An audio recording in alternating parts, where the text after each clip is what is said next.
Selamat malam Bu Indah Lestari, STMT, dan Ibu Rufina Pramudita, STRKOM, serta teman-teman yang kami hormati. Perkenalkan, kami dari kelompok 5 akan mempresentasikan hasil proyek akhir kami di mata kuliah Rekayasa Perangkat Lunak, yang mana judul kami ambil yaitu Fast Track, yaitu Sistem Informasi Manajemen, Layanan Cucian Kendaraan, dan Karpet berbasis web. Pada video kami ini, saya akan menjelaskan proses pengembangan perangkat lunak yang mana kami lakukan menggunakan framework Scrum. Mulai dari identifikasi kebutuhan pengguna, penyusunan dokumen SKPL dan DDPL, serta implementasi kepada aplikasi hingga demonstrasi sistem yang telah kami bangun. Saya akan menjelaskan mengenai latar belakang, stakeholder, ruang lingkup sistem serta software, requirement specification, atau SKPL. Selanjutnya, presentasi akan dilanjutkan oleh anggota saya yang lain. Berikut yang saya akan jelaskan, Scrum, DDPL, implementasi, dan demonstrasi aplikasi. Sebelum itu, izinkan kami memperkenalkan diri. Saya Lady Artisya.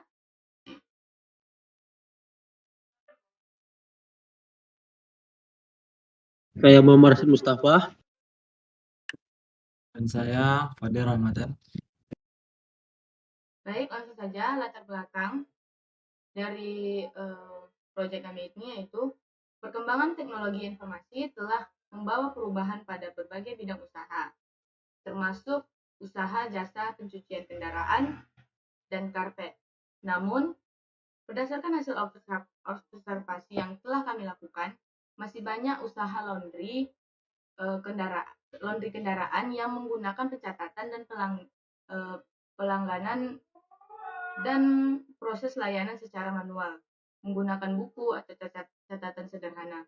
Nah, cara tersebut itu menimbulkan beberapa permasalahan, yang mana diantaranya itu data sulit dicari kembali, proses pencatatan antrian membutuhkan waktu yang lama, status pengerjaannya itu sulit untuk dipantau, serta penyusunan laporan harian maupun bulanan menjadi kurang efektif.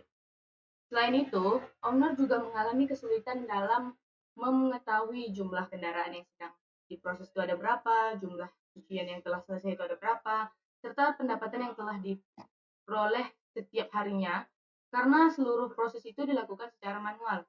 Nah, berdasarkan permasalahan tadi, kami mengembangkan aplikasi Fast Track, yaitu sistem informasi manajemen layanan cucian kendaraan dan karpet berbasis web, yang mana tujuannya itu untuk membantu owner dalam mengelola seluruh proses bisnis secara terkomputerisasi.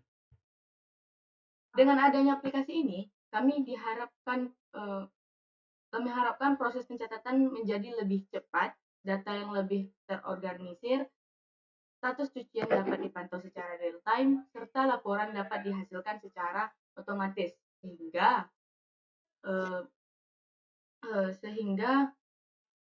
laporan dapat dihasilkan secara otomatis sehingga meningkatkan efisiensi operasional usahanya. Gitu. Lanjut ke stakeholder.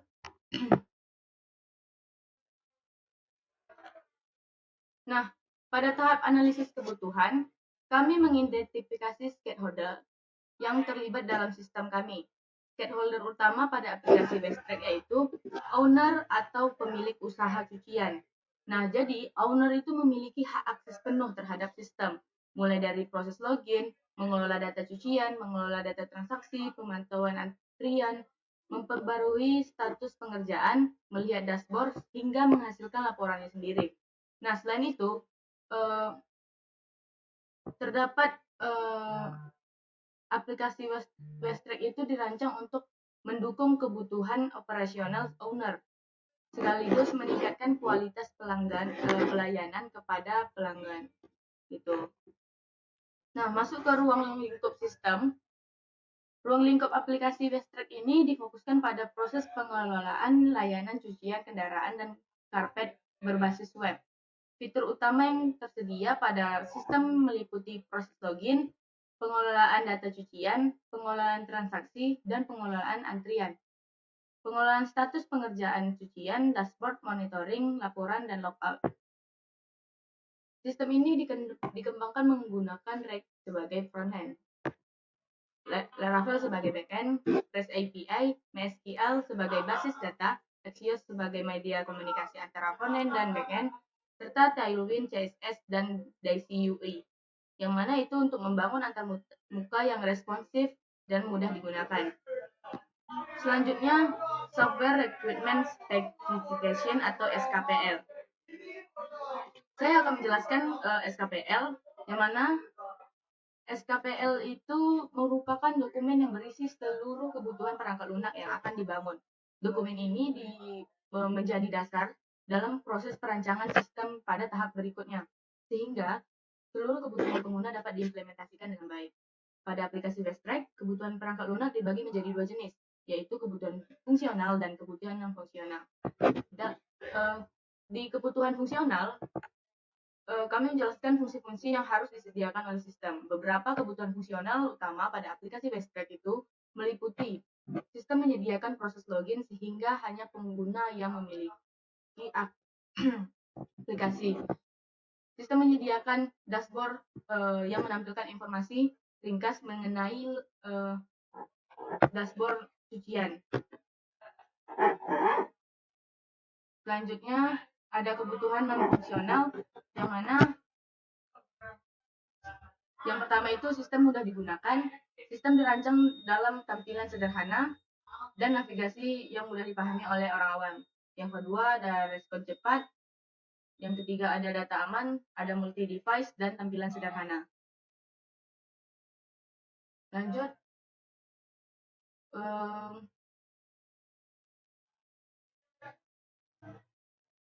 use case. Use case diagram kami ada F01 yaitu login. Untuk sebagai informasi di aplikasi kami ini aktornya cuma satu, yaitu owner. Jadi di use case diagram itu ada use case diagram login. Deskripsinya, owner melakukan autentikasi ke dalam sistem menggunakan username dan password. F02 dengan nama use case mengelola data transaksi. Owner mengelola data transaksi cucian mulai dari data input, pencatatan hingga pengelolaan data layanan. F3 melihat antrian. Owner dapat melihat dan memantau daftar antrian layanan yang sedang berjalan. Yang keempat ada dashboard owner, yang mana owner dapat melihat ringkasan informasi seperti jumlah transaksi, status layanan, dan aktivitas sistem. Yang terakhir ada logout, yang mana owner dapat keluar dari sistem setelah selesai menggunakan aplikasi. Lanjut.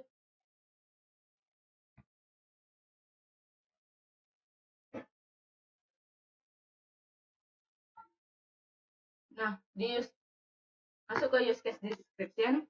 Yang pertama ada login.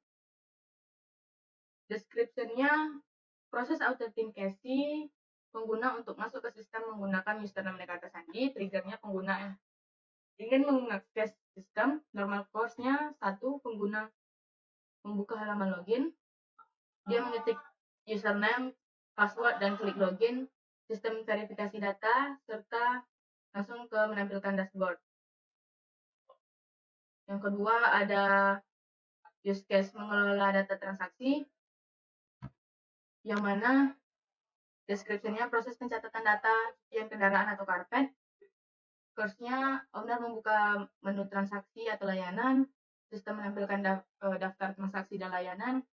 Selanjutnya owner memilih aksi ingin dilakukan, ada input, mengubah status layanan, mengelola data layanan, input. Lanjut ke input transaksi, owner dapat mengisi cucian pelanggan apa aja, jenisnya, namanya, serta detail, serta bisa memasukkan gambar juga di sistem kami. Owner menekan tombol simpan untuk menyimpan datanya. Terus sistem sistem itu dapat menambah keantriannya. Terus ada update status, owner dapat memilih data dari antrian, dapat mengubah antri ke proses sampai selesai. Sistem memperbarui status menampilkan notifikasi kalau sudah selesai. Selanjutnya ada kelola data layanan.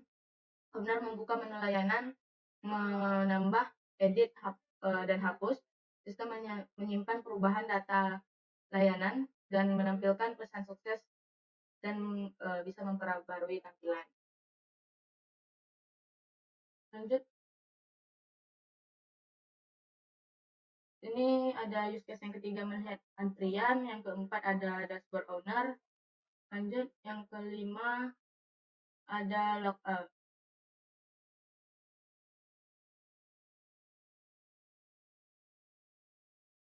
Ini masih update. Oke, lanjut ke activity diagram. Di activity diagram kami ada login. Yang pertama itu bisa di zoom deh. Nah, pertama owner membuka halaman login.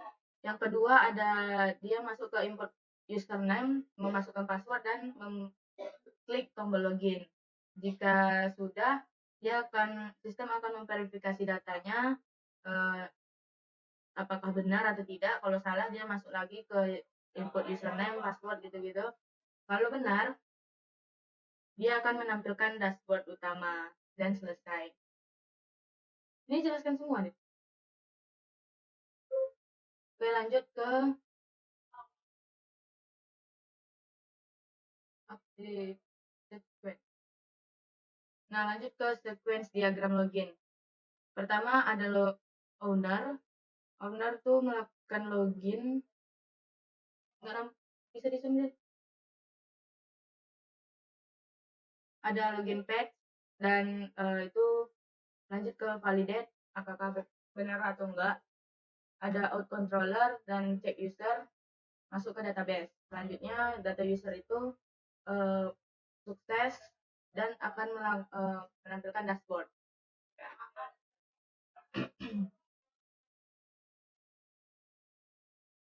Lanjut user story. Di user story kami ada user story 1 yaitu sebagai owner saya ingin login ke sistem menggunakan username dan password agar dapat mengakses fitur yang tersedia. Itu prioritasnya tinggi. Nah, yang kedua sebagai owner saya ingin mencatat data cucian kendaraan atau karpet pelanggan agar data layanan tersimpan dengan rapi dan terorganisir. Itu prioritasnya juga tinggi.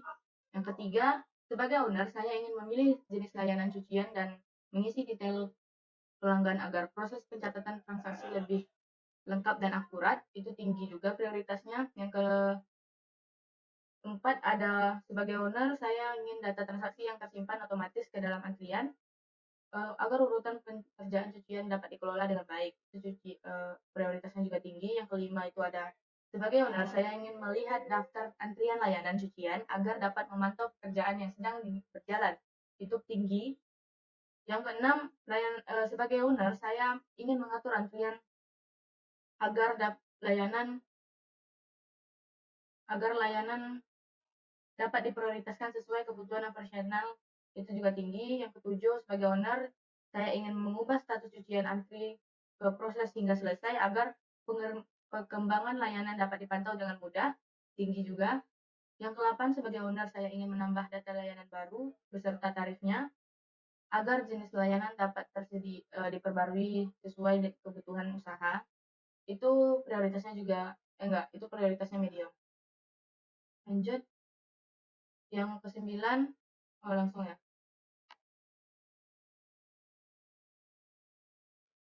Untuk aku. Terus kebutuhan lain. Selain kebutuhan fungsional dan non-fungsional yang telah dijelaskan sebelumnya, terdapat beberapa kebutuhan tambahan yang perlu diperhatikan dalam pengembangan sistem informasi layanan cucian kendaraan karpet kami. Yang mana kebutuhan basis data. Sistem memerlukan basis data untuk menyimpan seluruh informasi yang berkaitan dengan operasional usaha. Data yang disimpan meliputi data pengguna, data pelanggan, data layanan cucian, data transaksi, data antrian, dan laporan pendapatan. Lanjut, kebutuhan pemeliharaan sistem. Sistem harus mudah diperbarui apabila dapat perubahan tarif layanan, penambahan jenis layanan baru, atau perbaikan kesalahan sistem tanpa mengganggu operasional usaha. Selanjutnya ada kebutuhan legal dan privasi. Sistem digunakan untuk kebutuhan internal usaha dan tidak menyebarkan data pengguna maupun data transaksi kepada pihak lain tanpa izin pemilik usaha. Yang selanjutnya ada kebutuhan pengembangan lanjutan, yang mana sistem dirancang agar dapat dikembangkan pada masa mendatang dengan penambahan fitur seperti pemesanan layanan secara online, notifikasi status ujian kepada pelanggan, integrasi pembayaran digital, dukungan multi cabang usaha, dashboard analitik yang lebih lengkap. Mungkin bisa dilanjutkan oleh teman saya. Selanjutnya, saya akan menjelaskan mengenai proses pengembangan perangkat lunak menggunakan framework Scrum. Kemudian dilanjutkan dengan deskripsi perancangan perangkat lunak atau DPPL yang menjadi acuan dalam proses implementasi aplikasi Westtrack. Untuk di Scrum, pada proses pengembangan aplikasi Westtrack, kami menggunakan framework Scrum sebagai metode pengembangan perangkat lunak. Kami memilih Scrum karena metode ini memungkinkan pengembangan dilakukan secara bertahap melalui beberapa sprint, sehingga setiap fitur dapat dirancang, diimplementasikan, dievaluasi, kemudian diperbaiki berdasarkan hasil review. Tahap pertama kami melakukan adalah menentukan produk goal. Produk goal dari proyek ini adalah membangun sistem informasi manajemen layanan cucian kendaraan dan karpet berbasis web yang mampu membantu owner dalam mengelola data cucian, antrian, status pengerjaan, transaksi, serta laporan secara lebih efektif dibandingkan proses manual. Setelah produk goal ditentukan, kami menyusun produk backlog. Produk backlog merupakan daftar seluruh kebutuhan sistem yang diperoleh dari hasil sistem analisis stakeholder. Pada proyek Westtrack, produk backlog kami dikelola menggunakan ClickUp. Di dalam ClickUp, kami mendokumentasikan seluruh user story seperti fitur login, dashboard, mengelola data transaksi, melihat antrian dan logout. Setiap user story diberikan prioritas serta penanggung jawab sehingga seluruh anggota tim mengetahui tugas masing-masing. Selanjutnya kami melakukan sprint planning. Pada tahap ini, menentukan fitur yang akan dikerjakan pada setiap sprint berdasarkan prioritas kebutuhan pengguna. Kemudian backlog tersebut dipindahkan menjadi sprint backlog yang terdiri daftar pekerjaan yang harus diselesaikan selama sprint berlangsung. Selama pengerjaan, setiap anggota memperbarui pekerjaannya pada ClickUp sehingga seluruh anggota dapat menentukan atau memantau progres proyek secara real time. Setelah sprint selesai, kami melakukan sprint review. Pada tahap ini, pengerjaan dievaluasi bersama. Masukan yang kami peroleh diantaranya adalah perlunya penyempurnaan dokumentasi SKPL dan DPPL, penambahan penjelasan pada activity diagram, serta penyelarasan antara implementasi aplikasi dengan dokumen perancangan. Berdasarkan hasil review tersebut, kami melakukan sprint retrospektif. Pada tahap ini, kami mengevaluasi proses kerja tim. Hal yang sudah berjalan dengan baik adalah pembagian tugas yang jelas serta komunikasi yang aktif antar anggota. Sedangkan kendala yang kami alami adalah perubahan implementasi yang menyebabkan beberapa bagian dokumen yang harus disesuaikan kembali. Sebagai tindak lanjut, kami melakukan pengecekan konsistensi antara SKPL, DPPL, dan implementasi aplikasi siap terhadap perubahan fitur. Melalui penerapan Scrum, pada pengembangan menjadi lebih terstruktur, terdokumentasi, dan mudah dievaluasi. Selanjutnya saya akan menjelaskan mengenai deskripsi perancangan perangkat lunak atau DPPL. DPPL merupakan dokumentasi yang menjelaskan bagaimana kebutuhan yang telah didefinisikan pada SKPL diterjemahkan menjadi rancangan sistem yang nantinya akan diimplementasi. Dokumen ini berisi berbagai diagram perancangan, rancangan database, arsitektur sistem, serta rancangan antarmuka. Dengan adanya DPPL, proses implementasi dapat dilakukan secara sistematis karena seluruh kebutuhan telah memiliki rancangan yang jelas. Selanjutnya di bagian arsitektur sistem. Boleh buka nih arsitektur sistem. Aplikasi Westtrack menggunakan arsitektur client server. Pada sisi klien digunakan rack yang dibangun menggunakan Fix sebagai front-end. Front-end bertugas menampilkan antarmuka pengguna dan menerima interaksi dari owner. Komunikasi antara front-end dan back-end dilakukan menggunakan Axios melalui REST API. Pada sisi server digunakan Laravel sebagai back-end. Laravel bertugas sebagai melakukan autentikasi pengguna, memproses logika bisnis, mengelola data, serta mengirimkan respon dengan format JSON. Seluruh data kemudian disimpan pada database MySQL. Dengan arsitektur ini, front-end dan back-end dapat dikembangkan secara terpisah, namun tetap saling terhubung melalui REST API. Selanjutnya untuk di bagian database.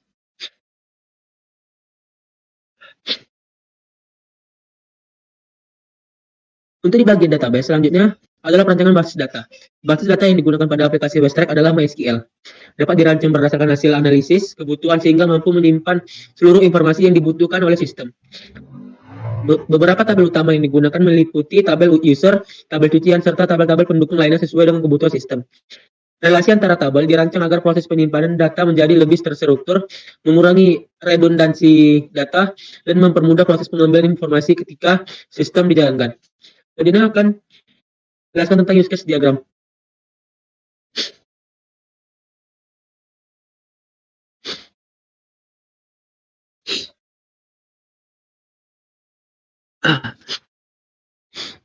Pada bagian use case diagram pertama yang terdapat pada DPPL adalah use case diagram. Use case diagram menggambarkan hubungan antara aktor dengan fungsi-fungsi yang tersedia pada sistem. Pada aplikasi Webstack terdapat satu aktor yaitu owner. Owner dapat melakukan login, mengelola data cucian, mengelola transaksi, melihat antrian, memperbarui status cucian, melihat laporan, serta melakukan logout. Use case diagram menjadi dasar penyusunan diagram lainnya. Selanjutnya yaitu activity diagram. Boleh pada activity diagram pada?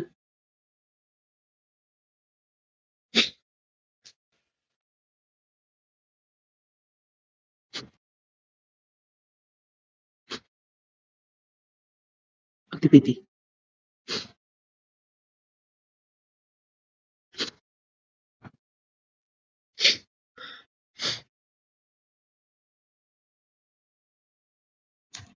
Oke. Selanjutnya itu activity diagram. Activity diagram digunakan untuk menggambarkan alur aktivitas setiap proses bisnis yang terjadi pada sistem. Sebagai contoh, pada proses login, diagram melakukan alur mulai dari pengguna memasukkan username dan password. Sistem melakukan validasi hingga pengguna berhasil masuk ke dalam halaman dashboard. Begitu juga pada proses pengolahan transaksi, antrian, laporan, dan logout. Activity diagram membantu menjelaskan urutan aktivitas yang dilakukan oleh pengguna maupun sistem. Selanjutnya sequence diagram.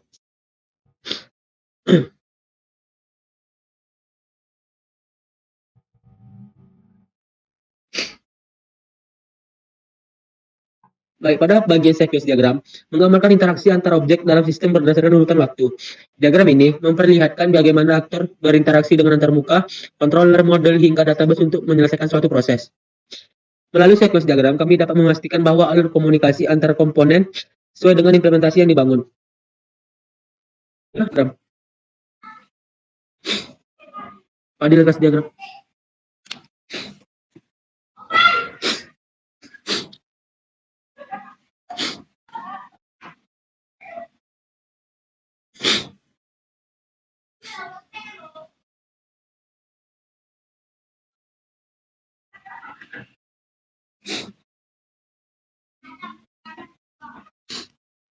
Udah. Sini agak muram. Oke. Selanjutnya itu kelas diagram. Menggambarkan struktur kelas yang terdapat pada aplikasi beserta atribut, metode, dan hubungan antar kelas. Diagram ini menjadi acuan utama dalam proses implementasi kode program sehingga struktur aplikasi tetap konsisten dengan hasil analisis dan perancangan. Selanjutnya itu penjelasan tentang IRD. IRD, Fadil.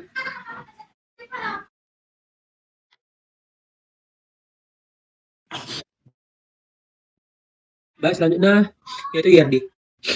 Diagram berikut adalah entity relationship diagram atau IRD.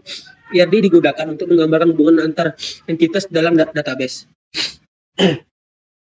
Melalui IRD, kami dapat menentukan struktur tabel, atribut, primary key, login key, serta relasi antar data sehingga proses penyimpanan informasi menjadi lebih terorganisir. Selanjutnya yaitu di sitemap.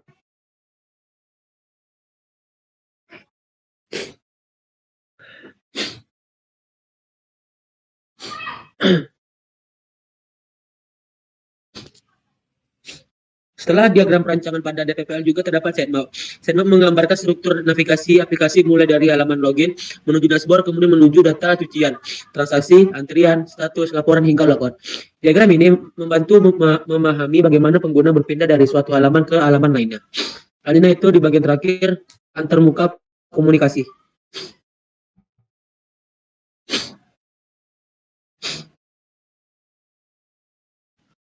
Untuk di bagian antarmuka komunikasi, DPPL juga menjelaskan antarmuka yang dimana antaranya front end dan back end. Pada aplikasi WSREC, REC mengirimkan permintaan ke Laravel melalui REST API menggunakan Axios. Laravel kemudian memproses permintaan tersebut berinteraksi dengan database MySQL, lalu mengirimkan respon dalam format JSON. Kemudian ke front end untuk ditampilkan kepada pengguna. Arsitektur komunikasi ini membuat proses pertukaran data menjadi lebih cepat dan terstruktur. Mungkin yang pertama itu pengguna user akan membuka halaman login dan dia di situ diarahkan untuk mengisi username-nya dan password-nya. Di sini kami sudah membuat di awal itu username dan password-nya. Karena ini cuma satu, jadi kami kami langsung masukkan ke database-nya.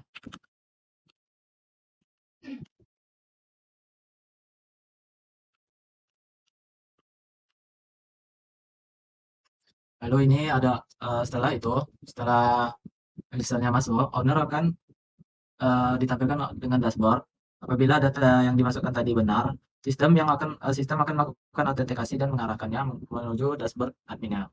Lalu pada dashboard ini ditampilkan informasi utamanya mengenai aktivitas sistem sehingga owner dapat melihat seperti contohnya antrian pada 7 hari terakhir ini, lalu ada ringkasan status hari ini, dan juga antrian yang masuk hari ini. Jadi dengan adanya dashboard ini, si owner jadi lebih mudah dia mengetahui apa-apa saja yang sudah dilakukan. Di sini ada menunggu prosedur selesai, itu memudahkan owner agar dia tahu berapa yang sedang proses, berapa yang sedang menunggu. Dan ini antrian masuknya, jadi dia bisa juga menilai berapa ada siapa-siapa aja atau BM-nya berapa gitu. Dan ini yang 7 hari terakhir ini dia bisa melihat untuk minggu 7 hari terakhir ini berapa orang kira-kira yang masuk. Setelah dashboard ini, mungkin dia bisa membuka menu untuk menambahkan cucian, yang dimana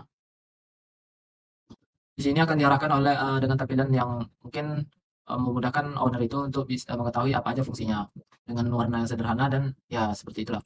Ini untuk mengisi nama pelanggannya. Contohnya kita masukkan Rio, BN, ini.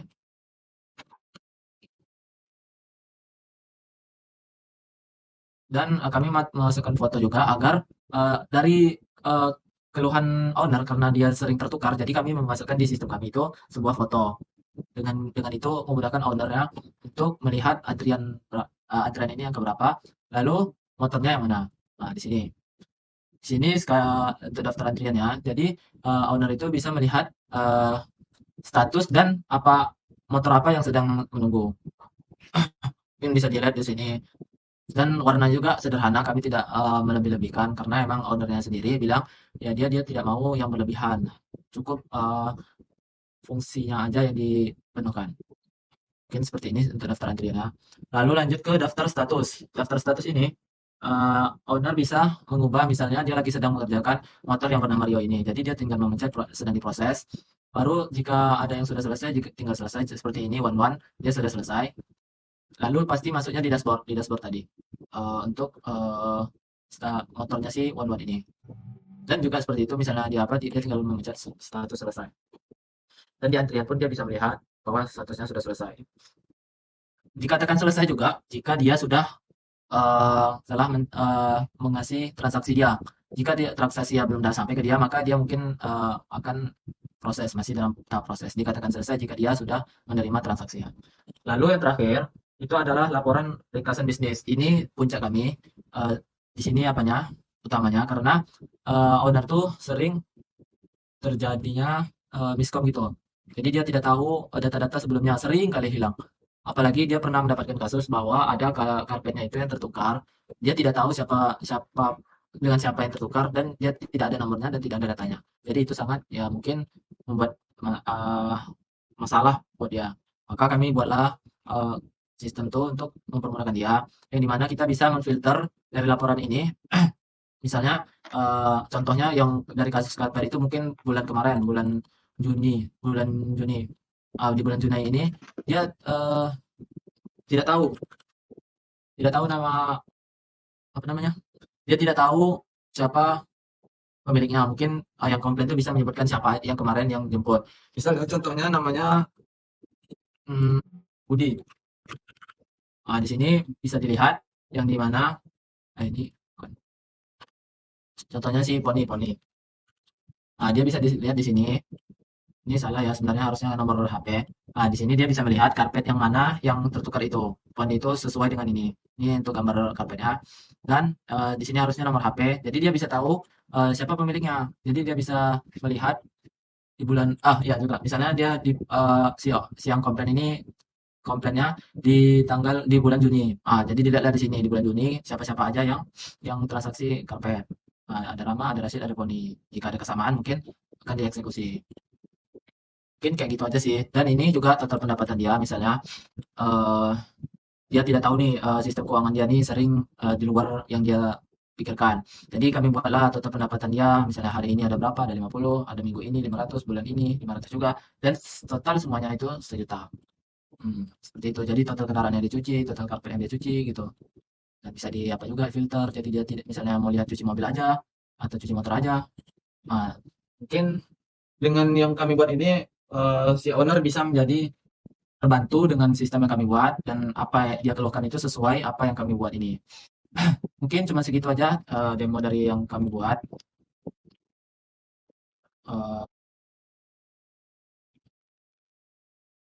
Untuk penjelasan kesesuaian dengan SKPL dan DPPL-nya.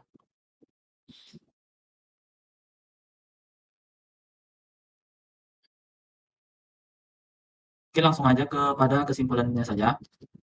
Kami dapat menyimpulkan bahwa aplikasi Westtrack ini berhasil dikembangkan sebagai sistem informasi manajemen layanan cucian kendaraan dan karpet berbasis web.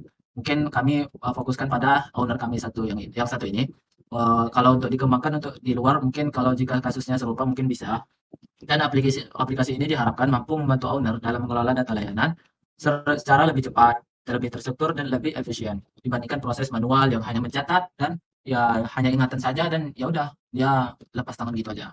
Dan kami membantunya dengan sebuah sistem. Melalui penerapan framework ini, framework Scrum, penyusunan dokumen SKPL dan DPPL-nya, serta implementasi menggunakan RAG dan Laravel REST API, dan MySQL, kami memperoleh pengalaman dalam menerapkan tahapan rekayasa perangkat lunak secara lengkap, mulai dari analisis kebutuhannya, lalu perancangannya, lalu implementasinya, hingga evaluasi sistemnya. Kami juga menyadari bahwa aplikasi ini masih dapat dikembangkan lebih lanjut.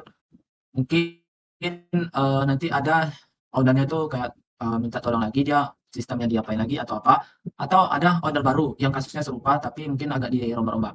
Makanya kami bisa bilang ini untuk bisa dikembangkan lebih lanjut. Misalnya dengan menambahkan fitur pembayaran digital dengan hanya sekedar ini QRIS, langsung ya udah langsung statusnya selesai gitu.